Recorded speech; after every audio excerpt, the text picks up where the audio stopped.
بەنای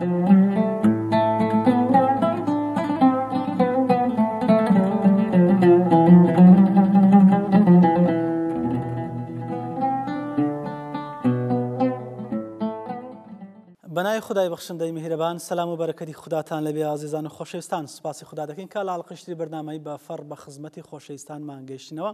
دەخوازین تا دواساتی بەرنامە بینەر و بیسەرمان من بۆ ئەوەی بۆ هێوە بتوانین ڕەزامەندی خدای گەورە بەدەست بێنین کە گەرەکمانە و دواتریش ئێوەی ئازیز و خۆشەویست لەگەڵمانە سوودمان بن. ئازیزان بۆ ئەڵلقەی ئەمجارێ بەرنامەی بەفەڕدا شارە جوانەکەی قەزای سۆران لە خزمەتی ئەوەی خۆشەویستدا دەبین. نێونیشانی بابەتی بەرنامەی ئەمجارەمان بریتە دەبێت لە ژێری نتاقی ئەو فەرمایشتەی پێغەمبەری پێشەوا صلی الله عليه وسلم لا ضرر ولا ضرار کە زانایانیش کردویتانە بە قاعیدەی ئوسولی. ئاخۆ ضرر و هەروەها ضرار چییە؟ ئێمە وەکو مسلمان چۆن بتوانین ئەو حەق و مافانەی کە لەسەر خۆماندا هەیە بیپارێزین؟ چۆنە فەرمێ وەلی بەدەنیکە عەلەیکە حەق بتوانین ماف بدەین بە لاشە و جانی خۆمان هەم لە ڕووی مادی هەم لە ڕووی تەندروستی و هەم لە ڕووی معنەویشەوە و زەرەر و زیانیشمان نەبێ بۆ دەوروبەر چۆن ئەوەی کە پێغەمبەر صلی الله عليه وسلم وەسفی پێناسەی ئینسانی مسلمانەکات دەفەرمێ المسلم من سلم المسلمون من لسانه ويده چۆن بتوانین کە مسلمانان دۆست و ڕەفیق و ئەحباب و برادەر بە شێوەیەکی گشتیش دەوروبەر لە دەست و زبانمان ئەمین بن. بۆ شەنوکە و تاوتوێکردنی ئەو باسە لە خزمەتی مامۆستایکی عەزیز و بەڕێز و خۆشەویست پێشنەژ و تارخوێن لە قەزای سۆران ڕێزدار جەنابی مامۆستا مستەفا سمێلاییندا دەبین. ئێمە دەخوازین ئێوە لەگەڵمان ببینێن و بەناوی خۆشمان و بەناوی ئێشەوە بەخێراتین دەکەن و سەلاوی خوای گەورە لەسەر بێ مامۆستای بەڕێز و خۆشەویست زۆر بخێرێ. وعلیکم السلام ورحمة الله وبركاته. زۆر سپاس بۆ ئێوەی بەڕێز و خۆشەویستیش. خوای گەورە جەزا بداتەوە، خوای گەورە پایەدار و کە بۆ ئەو خزمەتەی کە ئەیکەن ئینشاءالله خوای گەورە ئەو خزمەتەی کە بەڕێزتان ئەیکەن و هەوڵی بۆ ئەدەن نابێتە مایەی پەشیمانی لە دنیا و لە قیامەتە کە ئینشاءالله نیەتێکی باشتان هەیە و ئەوەی بەمەش بکرێت لە خزمەتاندا ئەبین و زۆر سپاس بەخێر بێن بۆ شارە جوانەکەی سۆران. دەست خۆش بێ مامۆستاجان، خۆشحاڵە بین. زۆر مەمنون. مامۆستا لە دەست پێکە دەمێ پرسیاری ئەو بکەم کە ئەو فەرمایشتێک کە باسەکە لا ضرر ولا ضرار، ضرر و هەروە ضرار چ مانایەک دەگەینێ کە پێویستە بە خۆمان و بە دەوروبەر؟ بسم الله الرحمن الرحيم. الحمد لله والصلاة والسلام على رسول الله وعلى آله وأصحابه ومن والاه. طبعا أجر بين سر خدي أو قاعدة أصولية خدي بردوام يعني هم قاعدة أصولية كان هم أو قاعدة فقهياني كهن بعض قاعدة فقهية كان كهن يعني أو تراستخو فرموديك كراته قاعديك يعني معنى آيات وحديثك وكو قاعديك وكو برقيتش دستوري إسلامي يعني بعض دستوري فقهي دان دراوة بلام أو قاعدة لا ضرر ولا ضرار راستخو فرموديك بيغمبر صلى الله عليه وسلم أفرمي لا ضرر ولا ضرار. زانایان زۆر قسەیان لەسەر ئەو دوو شەیە کردیە ئایا لە فەرق چیە لە بینی ضەرەر و لە بینی ضیرار، بەڵام لەوانەیە زۆر پێویست نەکا باسی ئەو هەموو بابەتە جیاوازانەی بکەین کە زانایان پێناسییان کردی، بەڵام دێ بە کورتی ئێمە باسیەکەین ئەوەی کە گرینگە لە بۆ بەرنامەکەشمان کە پێویستمانە. ئەفەرمی لا ضەرەر واتە بە هیچ شێوازێک بە ورد یان با بڵێن بە گەورەی بە وردی یان بە گچکە یان بە گەورەی بە ئاشکرا یان بەنهێنی جەسەدی یان معنەوی دنیایی یان قیامەتی زیان بە خۆت و بە لاشەی خۆت نەگەینێ، چونکە ئەوە قاعیدەیەکی گشتیە، قاعیدەیەکە هەموو بنچینەکانی دنیا و قیامەتی تێدایە. طبعا ضیراریش پێچەوانەیە وەکو هەندێک لە تعریفی ئەو زانانە فەرمون ضیرار واتە ئەزیەت نەدان و ئازار نەدانی جەستەیی معنەوی دنیاوی قیامەتی لە بەرامبەرەکەت، واتە بە کورتی لا ضەرەرە زەرەر لە خۆت نەدەی ولا ضیرارە لە بەرامبەرەکەشت نەدەی. زا دەست خۆش مامۆستا، من حەزەکەم سەرەتا چۆن لە تەسەسولی فەرمودەکە ئەوە هاتووە قاعیدەی ئوسوڵیەکە بە سەرەتا لا ضەرەر دەست پێ بکەین. بۆ نمونە ئێمە لە ڕۆژگارێکی وەکو ئەمڕۆیە تلیاک باوە مەشروب خواردنەوە هەتا جگەرە کێشان نێرگەلە ئەوانە هەم زەرەری مادی هەم زەرەری معنەوی جەستەیی و تەندروستیشی هەیە. ئاخۆ ئەوانە تا چەند ئێمە دەتوانین بیخێنە ژێر قالبی ئەم فەرمودە و قاعیدە ئوسوڵیە. ئەو بابەتەی کە چەند نمونەیەکتی ناوە تلیاکە عارەقە ئەو جۆرە شتانە نێرگلەیە با بڵێن جا طبعا ئەسبابی ئەوانش کە پەیدا ئەکەن هەر جیاوازیەکی نییە بەنمونە ئەو کافتریانە ئەوانش هەر ینی ئەگەر کافتریا بەنمونە نەبی ڕێژەیەکی زۆر کەم نێرگلە کێشان ئەمینی ئەگەر دوکانی باڕ و ئەو جۆرەنانە ئەو بەو شێوازە نەمینی بەلانی کەم ئەگەر هەر تەرجیش نەکرێت سنووردار بکرێ ڕێژەکەی هەموو شتەکان هەروانە کەواتەوانش هەموو یەک قاعیدەی خۆی هەیە یەک ئوسوڵار وەکو پێغەمبەر صلی الله علیه و سلم کە لە باسی عارەقە فەرمی ئەوەی دروستی ئەکا ئەوەی ئەی گوازیتەوە ئەوەی خواتەوە ئەی فرۆشی هەمووی بەرنەعلەتی خوایەکەوی ئەوەش بە هەمان شێوەیە هەموو یەک قاعیدەیە ئەو شتانی کە جەنابەت باست کرد ئەکرێ بیکەینە دوو بەشێک ئەوەی کە پەیوەندی بەمە هەیە وەکو مامۆسایەکی ئاینی کە قسەی لەسەر بکەین بەشەشی پەیوەندی بە توبەوە هەیە کە دکتۆرە بەڕێزەکان ئەکرێ قسەی ورتر لەسەر ئەو بابەتە بکەن لەوانەیە زۆر دقیق نەبی ئەمە لەلایەنە توبیەکەی قسەی بکەین ئەوەی کە زیان هەیە لە دروستیەوە طبعا وەکو حەرامی ئەوەی یەکلابووتەوە کە خوای گەورە ئەوانەی هەر هەمووی بە حەرامدانەوە و کۆتایی پێ هاتیە جا چ ئەوەی ڕاستەوخۆ وەکو عەرەق و ئەوانە چ ئەوەی بە قیاسی زەرەر لەلایەنی عیلەتەکەیەوە کە حەرام کرابی وەکو بەنمونە جگەرە ئەوانە هەر هەمویان حەرامن کەواتە حەرامێکەوە پەیوەندی بە قیامەت وێ ئەو کەسەی کە ئەی خوا کە بەکاری دەینی تووشی حەرامێشێبی یەکەکە لە تاوانە گەورەکانیش یەکەکە لە تاوانە گەورەکان بنمونە عارە خواردنەوە هەتا لەوە پێغەمبەر صلی الله علیه و سلم ئەفەرمی خواردنەوە موسەکیرات ئەوەی کە سەرخۆشت ئەکا طبعا تریاکیش هەر سەرخۆشت ئەکا ئەوانە هەموو هەر سەرخۆشکردن حرام ئەفەرمی ئەوە لە ڕەسی تاوانە ینی تڵۆپکەی تاوانە تڵۆپکەی تاوان لەوانەیە زۆر جار بڵێن چۆن عارە خواردنەوە بگبیتە تڵۆپکەی تاوانی گەورە یعنی تاوانی زۆر سەرەتای تاوانە ئومور خەبائیث لۆ ئەو چەند ساڵێک پێشی ئێستا لە یەکێک لە قەزایەکان کە لە کوردستاندا ناوی شوێنەکە بێنم تەماشاکە چی ڕوویدا کابرا کە سەرخۆشە بی لە دەرەوە دێتەوە ماڵ سەرخۆشە بەڵام لە ئەنجامی ئەو سەرخۆشیە بەس تاوانەکەی لە بۆ خۆی بوو کە هاوینە لە سەربان ئەنوی بە سەرخۆشی کە دێتەوە دێتە سەربان بۆ ئەوەی بنوی تەماشا کە تەواو نییە منداڵەکەی خۆی لە قاتی دووەم بڵند ئەکات و کە چەند ساڵانەکە گچکەیە لە قاتی دووەمدا فڕێ داتە خوار ئاگای لە خۆ نییە ئەوە ئومور خەبائیثە یان لەو فەرمودەیە کە بابی هاروت و ماروت کە لە مەجمع الزەوائید هاتیە کە پێغەمبەر صلی الله علیه و سلم باسی ئەکا ئەوانەی بابل ئەو دوو مەلایکەتانی کە هاتنە خوار خوای گەورە کە ناردیە خوار بە چ تووشی تاوان بوون یەکەم جار لە عارەقەوە توش بوون چکە ئەڕێ تەمان وەکو مەلائیکەت نەمان وەکو لەبەرەوەی مەلائیکەت لە هەموو شتەکان لە نەفس ئەوانە لە خواردن و خواردنەوە ما ئەمەڕەهم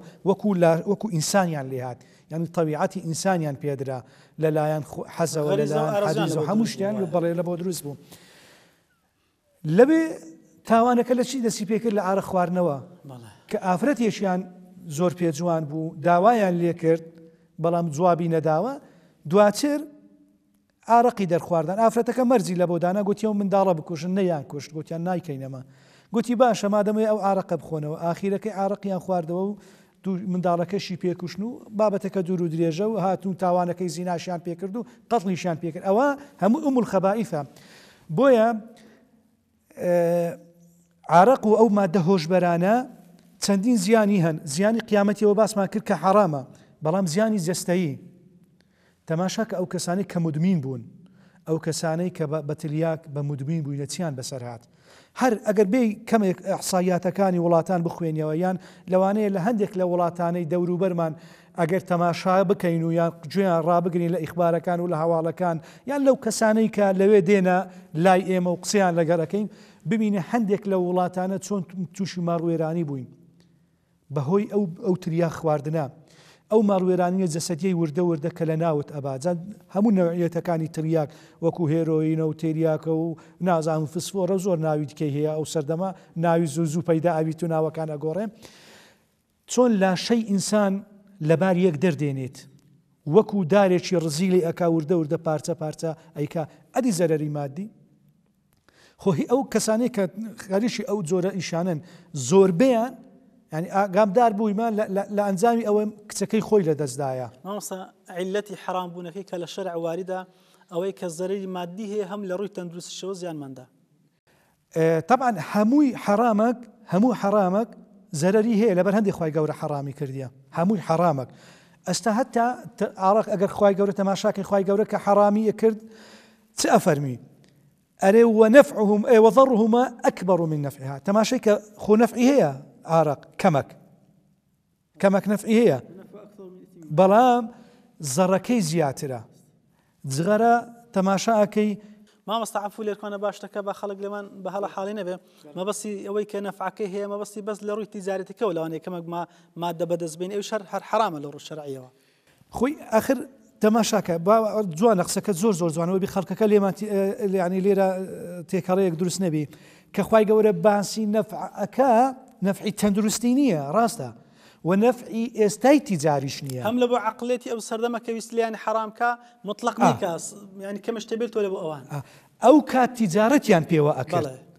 خوای گەورە قسە لەگەر خیتابەکەی لەگەر ئەو کاتەیە ئەرێ ئەگەر چی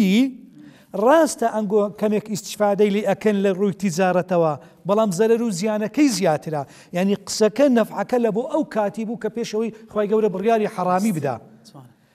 چونکە خوای گەورە لە هەموو فەرمایشتەکانیدا تەماشاکە لە هەموو بڕیارەکانی خۆیدا مڕاعاتی بەرامبەری کردیە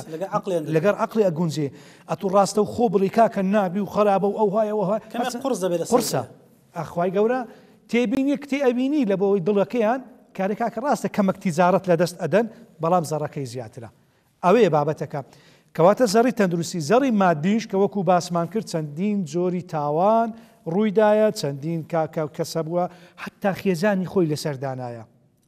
خێزانی خۆی لەو گرەوەی کە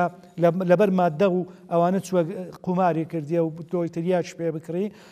ژنەکەی دۆڕاندیە کچەکەی دۆڕاندیە جا نمونە گەلێک زۆرن بە تایبەتی ئەگەر بینە سەر هەندێک لەو کتابانەی سەر حرامەکەی ئینەمە الخەمر والمەیسر والأنصاب والأزلام والرجس من عمل الشەیطان جا هەندێک کەس پیابوونە دەڵێن باسی حرامبوونی ناکە بەڵێ جا ئەمە دەبی پرسیارێک بکەین لێرەدا ئەو بەڕێزانەی کە ئەڵێن باسی حرامی ناکە ڕاستە لە فەشتنی بوو تەواو ئەمە شێشەمانیە لەوەی ڕاستە بە سەریحی نەیفەرمووە حرامە بەڵام خوای گەورە لەو کاتەیەوە کە شەیطانی بە نەعلەت کرد لە هەموو ڕەحمەتی خۆی بە دووری خستەوە لەسەر ئەو سەرپێچی کە بێفەرمانی خوای کرد لەو کاتەوەش خوای گەورە بڕیاری دەکا کە شەیطان دوژمنی گۆیە ئاگادار بن شەیطان دوژمنتانە باشە کارێک بی ئیشی دوژمنی من بی کە وەکو موسڵمانێک ئیشی دوژمنی من بی ئەمن بە قسەی دوژمنی خۆم بکەم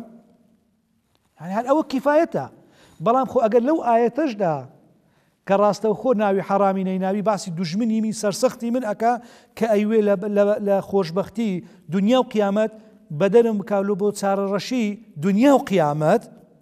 ئەمن بچم بە قسەی وی بکەم بەڵام ئەوە لەو ئاەتەدا باس نەکرد بەڵام خۆ ئاەتی تر هەیە ئێمە قاعیدەمان هەیە شەک لە بۆ تەندروستی و لە ڕووی مادی و زیانمەند بێ حرام دەبێت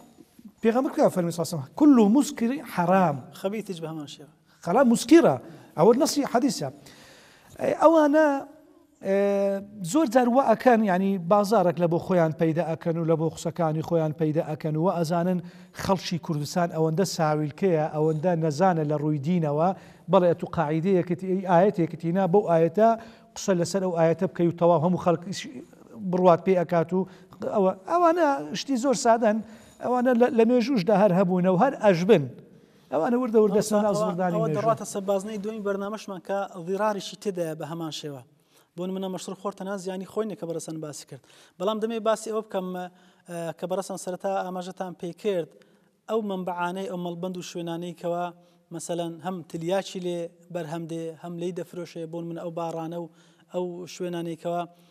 قاوەخانانەی کە هەن بەو ناوانە هەم نێرگەلی تایە هەم تلیاچی تێدا دەفرۆشێ و هەم زیانی لە ڕووی ئەخلاقیشەوە بە هەمان شێوە سەرچاوە دەگرێ ئەوە تا چەند مەسەلەن هەم شوێنەکان حرامە ئاخۆ چوونیان یان کڕین و فرۆشتنیان تا چەندەوە ڕێگە پێدراوە خۆی کە شتێک لە ئەساسدا حرام بوو کە حرام بوو بەخۆی ئەمە دوو جۆر حراممان هەیە حرامێکمان هەیە کە لە سەرچاوەکەیدا هەر بەخۆی حرامە تڵیاکە ئێستا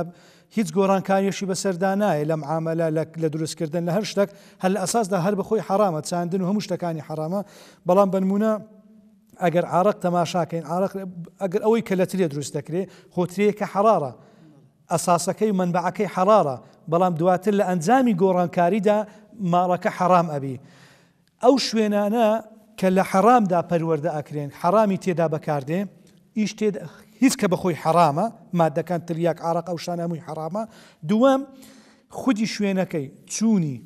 ئیش تێداکردنی کێشانی بەکارهێنانی حتا بینا بەکرێدانەکەشی تێدا ئەو کەسێکە خاوەنی مولکەکەی لۆی نەبداتە شوێنێکەوە ئەو شوێنە حەرامیان تێدا کڕون فرشت بەڵێ ئەو هەتا ئەو کرێی کە وەریش ئەگری هەر حەرامە چونکە لۆ ڕاستەوخۆ ئەزانی لە بۆ ئەو شتەیە ڕاستەوخۆ ئەزانی لە بۆ ئیشێکی تەماشاکە لەو حەدیثەی پێغەمبەر صلی الله علیه و سلم کە ئەفەرمی نافەرمی ئەوەی کە ئەیچینی ئەوەی کە ئەی دروستی ئەکا با بڵێن ئەوەی کە ئەیفرۆشی ئەوەی کە باری ئەکا هەر هەمووی نعلەتی خوایە ئەوەی ئەو مڵکەی کە صاحبی ئەو مڵکەش کە دوکانەکەیە یان بینایەکەیە کە ئەیداتە ئەو دوکانەی کە یەکێک لەو مادە سەرخۆشکەرانە یان باڕەکانی تێدا طبعاً ئەو ماڵەشی تێدا حرامە بە مطلقی ئەو کرێکە وەریەگری حرامە کەسێک ڕەفیقێکی بۆ نمونە مدمین بۆ مادانە ڕەفیقیتی لەگەڵی دەڕاتەیە بەس ئەوە نەدەخواتن هیچ ناکە لە بۆی هەیە بڕاو کەسە بەخۆی لێرەدا پێغەمبەر صلی الله علیه و سلم لەبەر دەربارەی برادەری چاک و خراپی ئەفەرمی برادەری چاک وەکو بۆن وایە ئەگەر بۆنەکەشت لێ نەدرێ بەس بۆنێکی خۆشت لە بۆ دێت بۆن فرۆش برادەری خراپیش کە ئیمامی عومەر ڕەزا ڕەحمەتوڵڵی خوای لێبی لەسەر و بابەتە قسەیەکی برادەری خراپیش وەکو کوورە وایە لەوانەیە خەڵکی شار یاڕنی ئێستا زۆر بڵێن کوورە چییە ئەو دەستگایە کە لە ڕێی ئاگرەوە پەنگرەوە لەکنەمە با بڵێن داس و ئەو شتانی لێدا دروست ئەکرێ بۆنەشی زۆر ناخۆشی هەیە جیا لە بۆنەکەش لە کاتی بەکارهینانی چەکس و شتیوە کە ئاسنەکان ئەکوتیەوە پڕوشک ئەکا ئەسووتێنی بەردەوام ئەوانەی کە کوورە ئیشی کوورە ئەکەن زیدکەکانیان هەمووی کونکونە سوتایە ئەفەرمی برادەری خراپیش وەکو ئەو کوورە وایە ئەگەر ڕاستەوخۆ نەش سووتێنی بەڵام جلەکانت وردە وردە تەسیرت لێ ئەکا بۆیە بە هیچ شێوازێک ئەگەر ئەو ئینسانە جارێک یان دوو جار یان سێ جار نیەتێکی وا هەبی ئیخلاسیان خۆی لەگەر خوای گەورە یەکلایی کردبیتەوە لە بۆ داوە و بانگەواز ئامادەبی بچیتە وێندەرێ لە بۆ داوە و بانگەواز بەڵام لەبەر خاتری خاتران ئەوە برادەرمە و قەیدی ناکەم بەکار ناینم بەڵام هەر جارێک هەر دوو جار هەر سێ جار وەکو کاتی کە ئیمامی عومەر ڕەزا و ڕەحمەتی خوای لێبێ بریندار کرا پێشەوەی شەهید بی بەخۆی نەهاتەوە یەکێک لە هاوڵان فەرمووی ئەمن ئەتوانە بەخۆی بینمەوە گوتی چییە لەبەر نوێژی سبەینەکە گوت چۆ بنشت ژوێی گوت فەرمووی ئەسەڵات یەکسەر بەخەبەر هاتەوە یعنی ئەوەندە کاریگەرە کە قسەکەی لە کاریگەر بوو لە بنجوێ ئەو کابرایەش ئەوەندە شتەکەی لە بنجوێ کاریگەر ئەبی هەر جارێک دوو جار سێ جار چار وردە ئاخیرەکەی خوانە خواستە تووشی ئەو تاوانە ئەبی هەر لەبەر ئەوشە ئەلمەڕ عەلا دینی خەلیل باسەکە لەبەرەوەی بە مروری زەمن کاریگەری لەسەر مرۆڤ بە قابلی گۆڕانکاری هەیە ئەگەر وەکو ئاو تەماشاکە ئاو ئەگەر یەک نشکە ئاو کە زۆر ئاسانە دێتە خوار و بەردێکی گەورە ئەکەوی کونی ئەکا لە ئاو نەرمتر نییە ئەو برادەرش بە هەمان شەیە بۆیە ئەگەر بەو نیەتە نەبێ زۆر گرنگە ئەو ئینسانە خۆی بپارێزێ خوانە خواستە تووشی تاوانی گەورە نەبێت ماوەستا دێنە سەر باسی مەسەلەی بەکارهێنانی ئامێرە ئەلکترۆنیەکان یان مۆبایلی زیرەک جابۆن منە هەم تۆڕە کۆمەڵاتیەکانە یاخود ئەوەتە بەکارهێنانی گەمە و ئاتاریەکانە مەسەلەن پۆبجێ و لە زمانی ئەوە شەرچێک لەوانە ئاخۆ ئەوانە دەستنە بابی ئەوەی کە ببێتە مای زەرر و زیان گەیاندن بە خودی خۆمان تا مطلقی ئەو نەسەب ماگرێتەوە ئەگەر تەماشای واقع بکەین لەناو کۆمەلگای خۆمان ئێستا تەماشای واقع بکەین لەوانەیە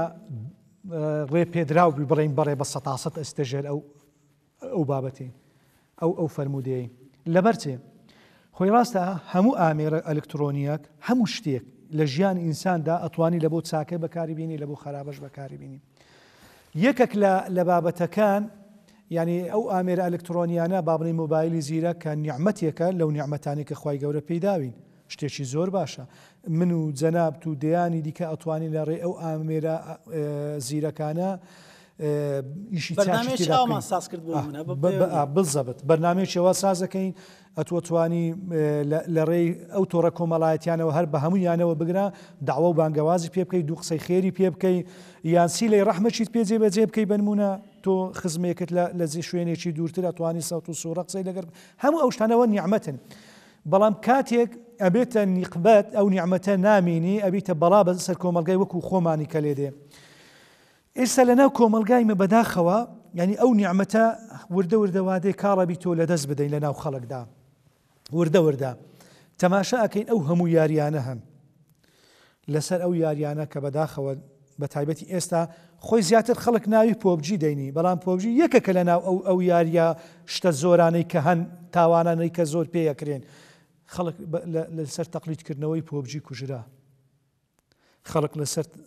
کێشەی نازانم ئەو ڤیزا کە ئەو کارتەیە ئەو کڕینەیە کڕین و فرۆشتنی لەناو پۆبجی پێ ئەکرێ من ئاگام لێ بوو دزی لە یەکرایە هەر ینی بە ئەوەی کە من پێ ئاگادار بوومە کێشەکان هاتێکنە من ئەو کارتی هاچی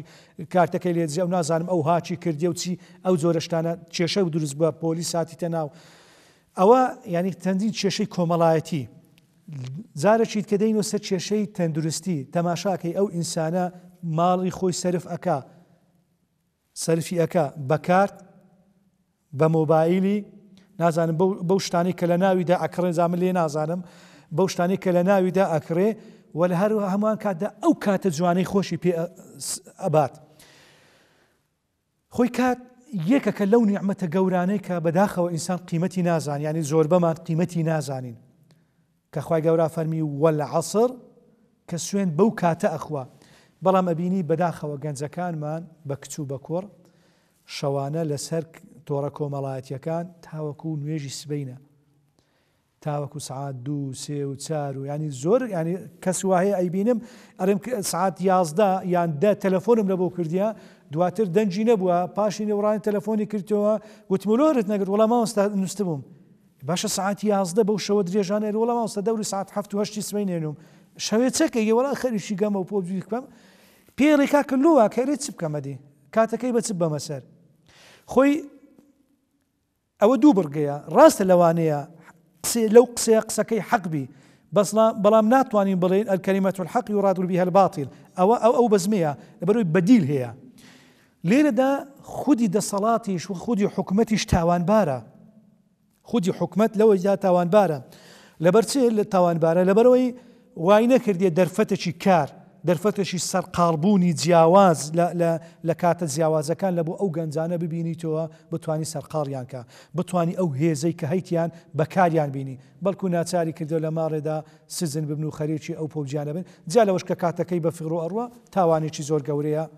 لەوە لانی تەندروستیەکەش ئەوە هەر گومانی تێدانە خراپ ئەگەرمە بەدرێژ لەسەری بڕۆنە باسانە زۆری هەم بگەڕێنەوەی پێشتریش بۆ نمونە دەسەڵات دەستەشی باڵای هەیە لە مەسەنکردنەوەی بار و شوێنانی کە شانی لێ دەکرێتن ئاسانکاری زۆر دەکا هەمیش لەوانەیە باڵا دەستەکان خۆیان چێبڕشێ و سیباغ بکەن فی سەبیلەوەی زیاتر بار بکەنەوە لە بۆ خۆیان لەبەرەوەی دەستمایشی باش بەدەستێنن بەسە من دەمێ ئەو باسانە پاس دەم بێمە سەر باسیەوەی کە ئێمەمان زۆر کات مەسەڵەن خواردنەوە زیاد لە حەد بەکاردێنین یان ئیفرات و تەفریتەکەین ئاخۆش دەڕاتە ژێر ئەو بازنەی یان نا خۆی لێرە بە دوو قاعیدە بە دوو شێواز ئەچیتە ژێر ئەو بازنەی خواردن و خواردنەوەی زیاد لە پێویستی خۆت لە جسمی خۆت یەکەم لە ڕووی تەندروستیەوە کە زەرور و زیانی زۆرت پێگەینی مادەم زەرەر و زیانی پێگەینی ئەفەرمی لا ضەرەرە کەواتە تو زەرر بە جەستێ خۆت ئەگەینی بەڵێ جا ئەوە جاڵتەیە و نازانم ئەوە کۆڕسڵۆری خوێنە و نازانم قەڵاوی و دەیان نەخۆشی ترکە ئێستا بوونی هەیە و شەکرێ و زەختە و ئەو شتانە دووەم کە لە خاڵی دووەم ئەستەژێر ئەو قاعیدەیەی مەسئلەی ئیسرافەکەیە ئین المبەذرین کانوا ئیخوان الشیاطین خوای گەورە ئەوەی ئیسراف ئەکا ئیسراف چی یعنی ئەوەی کە لە خۆت پێویست زیاتر لە خۆت پێویستە بەکاری بێنی إن الله لا يحب المسرفين زیاتر لە خۆت پێویستی سێمنوت و ئەو پەرداغە ئاوەمان پێویستە ئێستا کە لە دامان ناوە ئەگەر کردمانە دوو پەرداغ پێکەوەیان ئەو دوو دەبە ئاو لە بۆمان هەردووکمان شکاند کە لە کاتێکدا پێویستمان بەیەکە ئەوەی تر کە خەسارەبی بەڵێ ئەوەی دووەم ئەبیتە ئیسراف لە ماڵدا ئەگەر یەک بەلەمی برنج یان با بڵین بە پەرداغ ئافرەت زۆر بە قیاس لێ ئەنێن یەک پەرداغی برنجت پێویست بوو لە بۆ دوو نەفەر ئەگەر تۆ کردە پەرداغونێ ئەو نیو پەرداغت ئیسرافە چکە فڕە ئەدرێ ناخورێ ئەو هەمووی ئیسرافە کەواتە بەڵێ بەو دوو شێوازە هەم لە ڕووی جەستەیەوە طبیەوە هەم لە ڕووی ئیسرافی دیکەشەوە بەڵێ سەروەت و سامان بە فیڕۆدانە ئەس دەژێرە و قاعیدەوە ئێمە سارەمان زۆرە بەکارهێنانی سیارە هەم شوفێری کردنەکە هەم لە ڕێگاوبانەکە مەسەن زۆر کات دەبینین حادسەی زۆر ڕوویدایە بۆ خۆمان هەبووە هەم لە ڕووی مادیەوە هەم لە ڕووی تەندروستیشەوە هەم خەڵکانیش کەوتنەوەتە ژێرباڵی ئەو سەرکێشەی کە شوفێرەکان دەیکەن ئەوەش دەگرێتەوە خۆی ئەمە کاڕێن زەرەر قاعیدەکە لەو فەرمودەیەدا پێغەمبەر صلی الله علیه و سلم باسی نەفسی خۆت ئەکا و باسی بەرامبەریشت ئەکا کەواتە هەردوولا ئەو ڕێی کە ئێمە بەکاری دەینین موڵچیمە تەنها لە بۆمە دروست نەکرایە تەنها لە بۆمە دروست موڵچی عامە طریقی یعنی ڕێگایەکی گشتیە لۆیە پێغەمبەر صلی الله علیه و سلم کە ئامۆژگاری سەحابەکانە کە ئەفەرمی ئەگەر بە ڕێگادا ڕۆیشتن حەقی ڕێگا بدەن خوای گەورە فەرمی ئەگەر ڕۆیشتن بە ڕێگادا مەڕەحە نە زۆر سەریع بڕۆن کە خەڵک تووشی ئەو کارە ساتە بکەن نە زۆر هێواشیش بن کە ئەوانەی لە دوای گۆ دێن ئێستا وەکو سیارە بەکاردێنین ئەوانەی کە لە دوای گۆ دێن تووشی کێشەیان بکەن بۆیە بەڵێ ئەو ڕێگایانەش لە ڕووی گشتیەوە موڵچی من نییە هەر هەمووە ئەگەر تۆ بە ڕێگادا ئەڕۆی تۆزێک ئەەکەی نایە مەساجی سەر شتی گەورەتر ئەگەر تۆزێک ئەەکەی ئەگەر ئاوێک بە خەڵکێکدا ئەەکەی ئەگەر خەڵکێک لە ڕووی ماتۆڕەوە کە بە ڕێگادا ئاڕۆی ئیزعاز دەکەی ئەوانە هەمووی بەڵێ ئەوانە تاوانن ئەشێش زێر ئەو قاعیدەی ئەو بەشەی فەرمودەی پێغەمبەر صلی الله علیه و سلم بەڵێ ئەوە تاوانە ئەو ئینسانە تاوانبار ئەبی جەخوا نەخواستە ئەگەر هاتە سەر بابەتی تریش وەکو ئەو کارە ساتانەی کە ئێستا ئەیبینین لە پێشوڕچێ لە خەڵک کوشتن لە ماڵ وێرانکردن هەن لە بۆ خۆت و هەم لە بەڵێ ئەوە کارە ساتێکی گەورەیە و ئەوانەش حرامن لەژێر ئەو فەرمودەیەدا پێغەمبەر صلی الله علیه و سلم جێی ئەبیتەوە و هەر نەکەر جێی ئەبیتەوە ڕاستە خۆ باسی ئەو بابەتانەیە کە پێغەمبەر صلی الله علیه و سلم باسی ئەکا بەڵێ ئەوەی کە بەڕەسان دەفەرمون کە خوای گەورە فەرمی وعیباد الرحمن الذين يمشون على الأرض هونا لە بۆ شفێریش دەگرێتەوە یان بەس بۆ مەشێتی پێ هەون نەیگوتیە بەس بە مەشێتی پێ کاهاج ئەمە قاعیدەکەیە لە قورئاندا لێک تێبگەین زۆر گرینگە هەر شتێکە لە قورئاندا ناوی نەهاتبوو بەس سیفەتەکەی هاتبوو بزانە ئەوە عامە ڕاست ئەو یەمشیە کە لەوێن دەرباز کە باسی ڕۆیشتن ئەکا ڕۆیشتنەکە بە عامی هینایە بە پێبی بە سیارەبی بە تیارەبی بە شەمەندەفەربی هەرچی هەبی هەموو یەکگریتەوە زۆر کات بوون منەسە توش فێری دەکەی ئەوەندە سەبر دەڕۆی ئەوانەی پشتەوە مەسەڵەن پەلەیتیان حەقەشەکە ئەوەندە بڕۆن ئەتو ئیسازیان دەکەی ڕێیان لێ دەگری بەڵێ کە زیاد تیژڕۆیش دەکەی بە هەمان شەوی دیسان لەوانەیە هەردوو لای هەر تاوانە هەردوو لای هەر تاوانە باشترین حەل لە بۆ ئەو مەوزوعە چییە ئەو یاسایە کە ئەو با بڵێن هاتوچۆ دەستنیشانی کردیە پێشێلی یاسای هاتوچۆ مادەم لە نیتاقی شەرع لانەدا پێشێلی حرامە پێشێلی بە مطلقی حرامە من پێشتر لە بەرنامەیەک لە باسی ئەو یاسانەمان کرد هەموو ئەو زانانەی ئێستای سەردەم کە باسی کارەسات ئەکەن کە لە پێشێلی شوفێری با بڵێن یاسای هاتوچۆ دەرئەچی بەنمونە پێت ئەڵێ لێرە 80 بڕۆ کە تۆ گەیشتە سەد تووشی هەر ڕووداوەشی بووی ئەگەر کەست لە دەست هاتە کوشتن خوا نەخواستە بەڵێ تو قاتیلی بەڵام ئەگەر کەمتر بوو نا تاوانبارنی ئەگەر لە یاسای خۆت ڕۆژ لە ڕووی شەرعەوە پێت ناگوتری قاتلتەنە ئەگەر فیدیە یان عافو سەر وەژەکەم بۆ منە لە کۆڵان شفێرێک لە سەری 6 دەڕوا ئەگەر لە منداڵە چیدا خوا نەخواستە با بڵێ شتی واواری دەبووە خاوەنی ئەو منداڵە دایکە باوکە کە سوکاری وەلی ئەمریکەیە ئاخۆ لەو کەسە خۆش بێ گونەحبار نابی بەخۆی ئەمە ناڕێن گونەحبار لەبەر ئەوەی ڕێپێ نەدرێت جارێکی ئەمە بەسەکەم ئەو قسەیە ئەمیش عینی قسەکە جوانە ئەمە ناڕێن گونەحبار لەبەرەوەی گەر بڵێن گونەحبار ئەبێت دەبی دەقەکی سەریحمان لەسەر هەیە دەبی هەربی بەڵام ئەمە ئەڵێن ئیشێکی زۆر خراپ ئەکەم سنەتێکی سەیئە بەجێ دێری وەبی خەڵک چاویلی ئەکا لە عافوکردن لەبەر چێ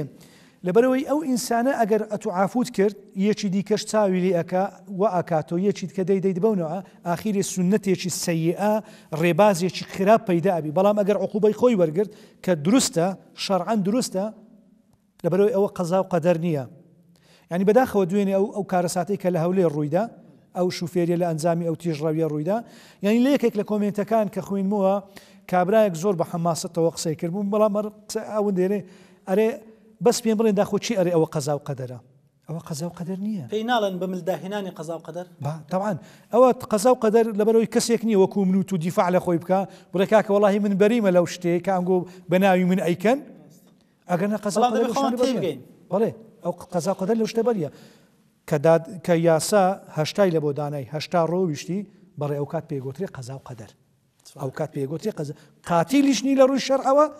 ئەگەر عافوت بکەن شتێکی باش و پیرۆزە ئەو کات بەڵام وڵای ئەگەر 120 ڕۆیشتی خوانە خواستە تووشی حادیسەیەک بین بەڕای من ئەو سنەتێکی ئایا نەیکەن باشترە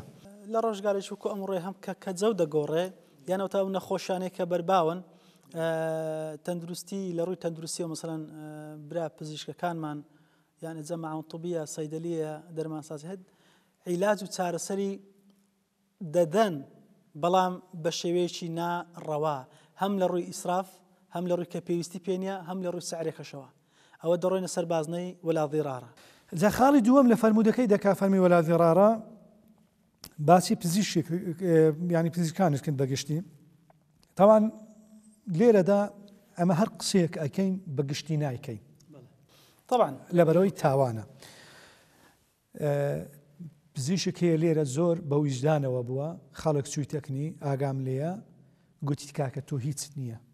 تەنها یەک دەستە حەبت بەسە چارەسەری هیچ مشکلێت نییە پێویست بەوەی ناکە فەعەز بکرێ پێویست ئەو خیبرە و ئەو بۆردی هەیە بە نمونە دکتۆرای هەیە ئەو خیبرەی خۆی هەیە گوتی پێویست بەو شتانە ناکە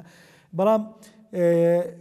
دکتۆریش وە هەبووە نەخۆش چوویتەکنی کە شتێکی زۆر سادەی بووە هیچی وای نەبووە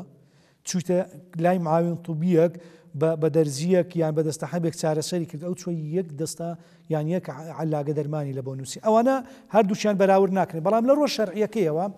هەر دکتۆرێک هەر معاون طبیەک هەر سەیدەلانیەک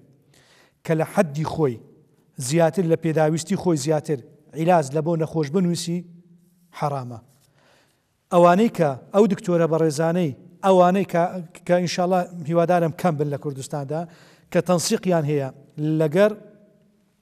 با بڵێین شریکەکانی دەرمان لە بۆ دەرمانیان لە بۆ ساغ بکرێتەوە یان لەگەر سەیدەلیەکان کە دەرمانی بە قسەی و ئەنووسێت و ئەو ئەیفرۆشیت و ساغی ئەکاتەوە جاو چ وەکو سەیدەلێبی چ وەکو با بڵێین کۆمپانیابی بەڵێ ئەو پارە حرامە بە مطلقی حرامە کە مەبەستەکان لە بۆ سەرفکردنی وان بی بەڵام ئەگەر عیلاج بی وەکو عیلاج پێویستی بی ئەوە شتێکی ئاساییە چونکە بەداخەوە زانیتمان مندوب هەبووە گوتیتی تازە لەکەن فڵانە دکتۆرەی هاتیمەوە لۆ چ بوو کوب و سەردان کرد بوو گوتی وەڵا 22 ڕقم دایتێ 22 ڕقم لەوانەیە ئێستا کەرگوێی لە من بی تێئەگا 22 ڕقم دایتێ لەبەرسێ وەڵا دەرمانەشی تازەمان هینا لە بۆ ئەوی لەوە سەرفکە لەسەر حساب و ژیانی هاوڵاتی زیاتر لە 3 کەس کە دکتۆرێکی دیکە معاون طبیەکی دیکە پرسیاری لە 3 نەخۆشی دیکەکردیا کە خزم و کەسی خۆیان بووە یعنی نزیک بووە لەم نیش نزیک بووە بە نمونە پرسیاری لێکریارێ چویە فڵانە دکتۆرەی بەڵێ ئەرێ ئەو حەبەت وەرگرت ئەرێ وەڵا بەوی دیکەی گوتی ئەو حەبەت وەرگرت ئەرێ وەڵا بەو حەبەت وەرگرت ئەرێ نەخۆشەکانیشان جیالەوەی کە نەخۆشیەکان جیاوازن یەک لەو هەرسی حەبانش پێویستیان نییە بۆ ئەو نەخۆشانە بنووسێ بەڵام ئەو 22 ڕقەی وەرگرتێ دەبێت لە بۆی سەرفکە بەڵێ ئەو مارە هەم 22 ڕقەکەی حرامە هەم ئەو گەشتانەی کە پیان ئەکەن لە بۆ دەرەوە گەشتیشی و ئەو شتانە هەمووی هەیە بەڵێ ئەوانە هەر هەمووی حرامە بە مطلقی هەمووی بە حرامە دکتۆری اتفاق دەکات لەگەر دەرمان سازێک بۆن منە سەیدەلانێک بۆن منە ئەگەر دەرمانەکان بە جۆری پێویست و حەقی خۆی بێ ئەو کاتە خۆ حرام نانم ئەگەر نەخۆشەکە پێویستی بی زۆر ئاساییە شتێکی تریش ینی با ئەمە نەڕین هەموو جارێک ئەو تەنسیقە حرام بی نا ئەمە گوتمان تەنسیق لە کاتێک حرامە کە لەسەر عیسابی نەخۆشی بە ناڕەوا بەکار بێ بەڵام جاری وهەیە دکتۆرێک سیقەی بە سەیدەلیانی ناو بازاڕی نییە ئەرێ ئەو عیلاجەی ئەمن ئەنووسم ئەو نادا ئەو عیلاجەی ئەمن ئەنووسم ئەو نادا یان جاری وهەیە هەمان عیلاج ئەدا بەڵام ئەو شریکەی ئەمن ئەینووسم ئەو نادا ئەوە هەیە ئەبین تەنسیق دەگەر سەیدەلیانێکێکە لەگەری ڕێک ئەکەوی لەوانەیە ماوەچیش ئەو دکتۆرە متابعە بکە داخۆ و سەیدەلیانە لۆ لەندە زمانی مزداقەتی خۆی داخوا هەمان عیلاج ئەدات یان نادات جاری هەیە دکتۆری بەڕێزی وا هەیە ئەرێ کاکە ئەگەر عیلاجەکان تۆرگرت بینۆکرە من ئەرێ بینۆکرە من با تەماشەکە داخوا هەمان عیلاج شتە ئەگەر لەو شتەبی بەڕێ شتێکی زۆر پیرۆزە دەستیان خۆشبی دەستخۆشیان لێ ئەەکەن و نەک هەرماڵەکەیان حەرارە بەڵکو زیاد لە توانای خۆشیان وا بەکاردێنن و لە ئەنجامی خزمەتەشی ئەو گەورەی ئەو ملەتەکە ئەو نەخۆشانە ئەیکەن لە ناو کۆمەلگای خۆماندا خی گەورە فەرمێ ولا تأكلوا أموالكم بينكم بالباطل بە شێوەیەکی عام باسەکە ئاخۆ بۆن منە بندیوارە دووموچەیە یان فرۆشیارێک زیاد لە حەدی خاتە سەر کاڵاکەی خۆی یان ئاخۆ ئەوان هەمووی دەگرێتەوە خۆی خوای گەورە فەرمی وەلا تەئکولوا ئەموالەکم نەیفەرموو بەس پارە نەیفەرموو بەس حارد زەوی و زار و ئەو شتانە عامە وەلا تەئکولوا ئەموالەکم بەینەکم بالباطل جا چ ماڵی حکوومەت بێت چ ماڵی هاوڵاتی بێت بەڵێ ئەمە دوو بەشە یعنی ئەوە کە جەنابەت باست کرد ئەمن مۆزەفێکم لە دائیرە بەڵێ ئەو معاشەی کە بەداخەوە ئێستا بەو شێوازەشە بەڵام قدیم کار معاشەی قدیم کە ئێستا وەرەگیرا بەڵام بە هەر حاڵ ئەمە قسە لەسەر لایەنە شەرعیەکە یەکەین ئەو تاوانە و ئەو غەدرەی کە ئێستا لەو میلەتە ئەکرێەوە شتێکی ترە و دیارە و ئاشکرایە و پێویست ناکە قسەی لەسەرکەین بەڵام وەلا تەئکولوا ئەموالەکم بەینەکم بالباطل ئەمن کە مۆزەفێکم حکومەت لەبەرچی ئەو پارەیە بە من ئەدا بە توی نادا مقابلێک هەیە ئەو پارەیەش ئیچیە کە بە منی ئەدا ئەو پارەی ئەو میلەتەیە ماڵی گشتیە کە لە مقابل ئەوە بە منی ئەدا و ئەوەی خزمەتێکی توی پێ بکەم ئەوەی دیکەی پێ بکەم وانەی مڕاجحن کە ئیشیان لە دایرەکەی من هەیە کە دێنە ئەو شوێنەی من کەواتە لێرەدا بە جوانترین شێوە بە باشترین شێوەش ئەگەر ئەمە خزمەتی مڕاجحم نەکرد پارەکەم لێ حرامە ئەوانەی کە سەردانم ئەکەن ئەوانەی کە ئیشوکاریان هەیە لە دایرەکەی من نەک بێت خەریکی پۆبجیبی ئەو خەریکی ئەتاریبی ئەو خەریکی فەیسبوک بی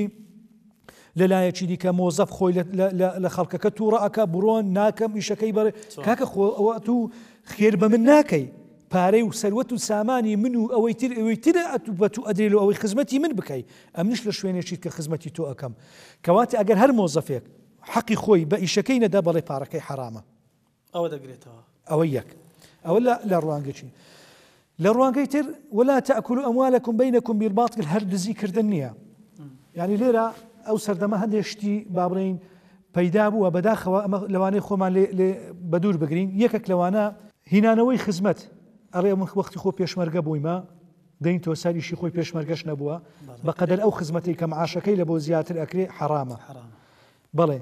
شەهیدانە زۆر کەس ئێستا هەیە کە کەسێکی شەهیدانەی وەرئەگری بەڵام ناداتە دەوروبەری خۆی بابی شەهید بۆ ناداتە برایەکانی خۆی و خوشکەکانی خۆی شەهیدانەکەی حرامە بی ئەوە قسەشت کەشە ئەوەی کە لە ماڵی مردیە ئەوەی بە مردنی خۆی ئاسایی مردی ئەرێ بە شەهیدی سەنگەر ئەوانە هەموو ئەو پارەیان حرامە شەهیدی زیندوو ئەوار بندیوارەوە شەهیدی زیندوون ئەگەر بە سەقەفیان بکەین بندیوارن بەڵێ ولا تبخسوا الناس أشياءهم ماسا ئەوەش هەر بە هەمان شێوە بسن دەبینی کاڵای خەڵکی بەکەم دەگرم بازاری خۆم بەرزەکەم لەسەر ئەو دەچێتە ئەوەی کە ئەو شش حرام بێ لەسەریان بەخۆی ئەوش هەر جارەشیت کە بابەتەکە عامە با بڵێین بەداخەوە یعنی لە دوو چین و توێژدا ئەوانە زۆرن هەموو جار وەکو نمونە بەڵام قیاسی هەموو ئەوانی تریش ئەەکەینە سەری یەکێک لەوانە مەعرەز چی زۆر بەداخەوە هەندێکیان تەبعاً عقارات نسیگەی خانوبەر ئەوی شەر بە هەمان شێوە ئەچی سیارەیەک ئەبێ بیفرۆشی کە تەماشای سیارەکەت ئەکا ئەوەندە عیبی لێ ئەبینیتەوە ئەوەندە وەیلی ئەکە سیارەکەت لە پێش چاودێخی ڕەزیلی ئەکا دواتریش هەر بڕۆ ڕۆژی پاشتر سیارەی خۆت بفرۆشەوە بکڕەوە بتوێ بیکڕیەوە سیارەی خۆت پێ ناکرێتەوە ئەوەندە مەشحی ئەکا ئەڕێ باوەڕ ناکەیەوە سیارەی تو بووە کەواتە ئەوە لە حرامە لە مەسەلەی تەرازوو لە مەسەلەی نووسنگی عقارات ئەوانە هەمووی بەڵێ ئەگرێتەوە هەر شتێک کە لە بۆ مەسلحەتی خۆت بابەتەکەت سوک کرد بۆ ئەوەی پارەکەی بێتە خوارێ پارەکە حرامە بەڵام دەبی حەقی خۆی پێ بدەیت بەنمونە ئەگەر ئەو سیارەیە عیبەکانی چینە بیڕێ ئەوەندە عیبەی بڕێ بەڵام زیاتر نە حقەتەکەی چۆنە ئەوە حقەتەکەی چۆنە بڵێ ئەگەر پارە مەطل الغنی ظلم والله ئەو مەطل الغنی ظلم و بزانام هەر بەرنامەشی تایبەتی ئەوێ لەبەرەوەی بابەتەکان گەلێک زۆرە والله زەهرەمی بۆن من مەشروب بابەتش تایبەتیانەوە بەسەمە دەمانەیە بە شێوەیەکی گشتی ئێستا بە دوو خاڵ کۆتایی بەو بابەتە بینی کە ئەرێ ستەم لە دەوڵەمەندکردن یەکەم جار ئەو ئینسانە ئەو فەقیرە ئەو کەسە زوڵم لە خۆیەکە لەبەرچێ لەبەرەوەی ئەو دەوڵەمەندە کۆمپانیایەکی هەیە مەواد ئەداتە تو دوکانێکی هەیە مارکێتێکی هەیە شتت پێ ئەدا لە کاتێکدا تو پارەکەی پێنادەیەوە ئەوە تاوانە ماڵەکەی لە خۆیەوە تاوانە و خاڵی دووەم ئەو ئینسانە لۆ زڵم لە خۆیەکە لەوانەیە زیاتر لە پێویست بەکاری بێنی کاکە ئەوەندەی کە پێویستە بەقەدەر بەڕی خۆت پێ ڕاکێشە ئەگەنە ئەوەش هەر حرامە بی ئەگەر چاویەوە بڵێ کاکە دەوڵەمەندە دەجای مشکلەکمان نییە نەخێرەوە حرامە باسی کە زۆر گرینگە 5 دقەشی لێ بۆ ماوە بەڵێ پێغەمبەر دەفرێن صلی الله علیه و سلم الناس شركاء في 3 النار والماء والكلاء نار بۆن منە ئەو کاتە سەرچاوەکانی وزە بۆن منە کارەبای یاخۆت نەوتی ڕەشن نەبووە کە پێغەمبەر باس کرد صلی الله علیه و سلم بەڵام ئیمڕۆکە قیاسی دەکەین سەری سەرتا دەین بە کورتی باسی ئەو نەوەکەی ئاخە ئەو نەوتە ڕەشێک کە ئێستاکە سەری ئێمەی لە قوڕناوە ینی ئێمە شەمووی تێدا مشتەرەشین هاوڵاتیان و چ قاعید و قەواعیدیان ڕەعیەت و بەرپرسەکان هەمویان تێدا بەڵام قۆڕق کراوە لە چینێکە خۆی ئەو نار ڕووناکەرەوە یان گەرمکەرەوە هەردووچی فەرقی نییە نار چ ڕووناکەرەوە بێ چی گەرمکەرەوە بێ ئەو کاتی بەڕێکە دار هەبووە پێغەمبەر صلی الله علیه و سلم کاوە جاوە سەبەب ورودەکەی جیاوازی ینی دوور و درێژە ئەمە دەمێ خاڵە حساسەکان لەبەر دێ نایمە سەرەوە باسە بڵێ ئێستا نەفت کارەبا نەفت و کارەبا کە هەم گەرمکەرەوەن هەم ڕووناکەرەوەن بەڵێ خەڵکەکە تێیدا بەشدارە هەمووی دەبی پێکەوە تێدا بەشدار بین حتا لە فقی ئیسلامیشدا لە ڕووی لە بابی زەکاتەوە زەکاتی ئەو مەوزوعە هەیە جیاوازە لەگەر زەکاتی ماڵی تایبەتی کەسی دیکە ئەوە ماڵی گشتیە نەفت کە ئێستا با بڵێن کارەبا کە ئێستا هەیە لە وڵاتی خۆماندا بریە هەر نەبە چکە بریە هەر نەبە ئەگەر نەبە میلەت ئەو های لێ نەدات تووشی ئەو بەدقیتی و چارە ڕەشیە نابوو بەڵێ ئێمە دەبی وەکو شەرعان لەانی قانونی و شەرعی خۆمان هەموویمان تێدا بەشدار بین بەڵام ئێستا کە دەسەڵاتێک کە کۆمەڵە کەسێک کە چەند بنە ماڵەیەک کە چەند مەسئولێک وەکو مافیان قۆڕغیان کردووە خەریکی دزی نا قۆڕغ نا چکە قۆڕغ لەوانەیە حەق بە خەڵکەچی دیکەش بدا بەڵام ئەوە دزیەکی ئاشکراییە کە ئەی دزن لە پێش چاویمە کە دزی هەرچەندە بە شەڕەفتریشە لەوان کە ئەی دزن نایدانە خەڵک لە ڕووی شەرعیەوە ئەوانە تاوانبارن ئەوانە ساریقن ینی دزن ئەوانە دەبێت لە ڕووی شەرعەوە حکمیان دەست بڕینە بەڵام ئەوەندە زۆرە بابستم کار و زاڵمیشەوە ناچنە بابی زوڵمەوە ئەوانە زوڵمی نەمنەکرد حەقیم ئەوانە زوڵم نییە چکە زوڵم ینی کەمترە ینی بەسەر دەکەی تۆغیانە ئەوانە گەیشتنە بووینە تاغیە ئەوانە تاغینە ینی زوڵمە تو یەک شەق بە کەسێک بدەی بە ناحەق زوڵمە بەڵام ئەوانە لە زوڵمی تیان پەڕاندی بوویتە تاغی وەکو فیرعەون تەعامل ئەکەن ئەوە ناڕەکە ئەلما ئاوە سەرچاوەکانی ئاوە بوون منە جاوەکو بە هەرمان شێوە کو نەفت کە هەر کەسی لە خۆی قۆڕغ کردی و هەر کەسەی کارەبایکی 24 ساعتی و بە کەیفی خۆی لە ماڵی خۆی بەکاردینا بەداخەوە ئێستا زۆر جار ئاوی شوای لێ هاتووە تەماشاکەی مەشروعە لە بۆ ئەو شارەی دێت بەڵام مارە مەسئولێکە یان مارە دەوڵەمەندیەکە کە کەسایەتیەکە و دەسەڵاتی هەیە ئەبینی 4-5 بۆڕی لە ماڵی خۆیدا هەیە خەڵکیش یەک بەبێ ئەوەی سعاتی لە بۆ دابدرێ یان ئەگەر سعاتی وەکو ڕیکلامیش لە سەر یەکێک دابدرێ پارەکەی لێ وەرناژیان بۆ ینی لەناو ئەو شارەیدا باس کراوە گوتیان هەبوو یەک ماڵە باخسەی لێداوە ئەوەی هەیە 8 بۆڕی لە ناو ماڵی خۆیدا هەیە ئەوە تاوانە دێنە سەر بەڵێ کەلا ئەو ئەرزە و زەوی زارێکە بۆن منە ئێسەمەکە لە هەولێر تا دەگەینە ئەو قەزایە جوانەی تەمشا دەکەین سیمێکی زۆر داکوتراوە یان خانی بینای زۆر دەبینین یان پاوانکارێکی زۆر هەیە ئاخۆ ئەوانش دەڕاتە ژێرە واڵە هەمووی ئەوە ڕاتە ژێرە و باڵە لەبەر ئەوە موڵکی گشتیە ئەوەی کە موڵکی گشتیە بەڵێ ڕێوەتە زێر ئەو فەرمودەیەدا موڵکی تایبەتیش ئەگەر هەبی تەماشاکە شتێک هەیە لێرەدا موڵکی تایبەت کاتێک موڵکی تایبەتە و ئەتوانی بە خۆت بەکاری بینی و بە خۆت ئیش تەسەڕوفاتی تێدا بکەی ئەو کاتەی کە نەبێتە مایەی زەر لە بۆ من لە بۆ جیرانەکانت ئەگەر ڕێگرتنەکە زەویە کە تۆ پەرژینی ئەەکەی موڵکی خۆتە بەڵام ئەو پەرژینکردنە ئەو سیمکردنە کە لە کنەمە پێغەمبەری پەرژین ئەو سیمکردنە کە بۆ مایەی ئەزیەت و ئازار و ڕێگرتن لە خەڵکی تر ئەو جار ڕێز پێدراویشتە لە بۆ موڵکی خۆتە ئەوە موڵکی خۆمە بەو شێوازە بەداخەوە ئەوەی دیوی زۆری سیمەکەی تاوان ئەوە تاوان ئەوە هەرگشتیە بەداخەوە ئێستا ئەو جۆرە کەسانە کە زۆر بوونە لە کوردستاندا و هیوادارم بە خۆیان دابستنەوە چکە تاوانی زۆری لەسەر کراوە هیوادارم بە خۆیان من یەک قسەی کۆتاییدا لە بۆ خەڵکەکە ئەڕێم بگەڕێنەوە لای خوا دەست بە دینی خواوە بگرن واللهی ئەو ئەوروپایە و ئەو وڵاتانەی کە دەستیان لە دینی خوا بەرداوە حاڵیان ئەوەندە ناخۆشە بە هەندێک شتی زینەی دنیایی تێمەکەون وەرە ناخیان تەماشەکە ناخیان بەتاڵە ئەوەی کە ناخی ئینسان پڕ ئەکاتەوە و ژیانی خۆش ئەکا بەس دینی خوایە و داواکاریشم لەو کەسانەی کە ستەمیان کرد کە ستەم ئەکەن کە ئێستا بەردەوامن لە سەستەم چ لە ڕووی دەسەڵاتەوە بی چ لە ڕووی خەڵکی دەرەوەی دەسەڵات و هەندێک لە دەوڵەمەندەکان کە بە تاوان ئەو ئیشانە ئەکەن و ئەو تیجارەتە خراپە لەگەر میلەتی خۆیانەکەن با لەخوا بترسێن. وەڵاهی ئەوانەی کە مردوون لەوان بێهێزتر نەبوون، ئەوانەی کە ئەمرن لەوان بێدەسەڵاتتر نین، ئەوانش ئەمرن. گرنگ ئەوەیە چۆن بمرین کە گەڕاینەوە خزمەت خوای گەورە بەسەر بەرزی بگەڕێنەوە خزمەت خوای گەورە، نەوە خوا نەخواستە بەڕوڕەشی و خەسیرە دنیا والآخرە بین. زۆر بەڕێز مامۆستای خۆشەویستمان مامۆستا مستەفا سمیلانی ئەزیتمان دای دەست و چاوت خۆش. پێش ژوتار خوێن لە قەزای سۆران. زۆر سپاس دەکەم بەڕێزی چاوەکەم. بینەرانی بەڕێز و خۆشەویست، تا ئێرە لە خزمەتی ئەوەی ئازیزدا بووین بۆ پێشکەشکردنی ئەڵقەی ئەمزارەی بەرنامەی بەفەڕ. تاکو دیدار بەخوای گەورەتان ئەسپێرم. السلام عليكم ورحمة الله وبركاته.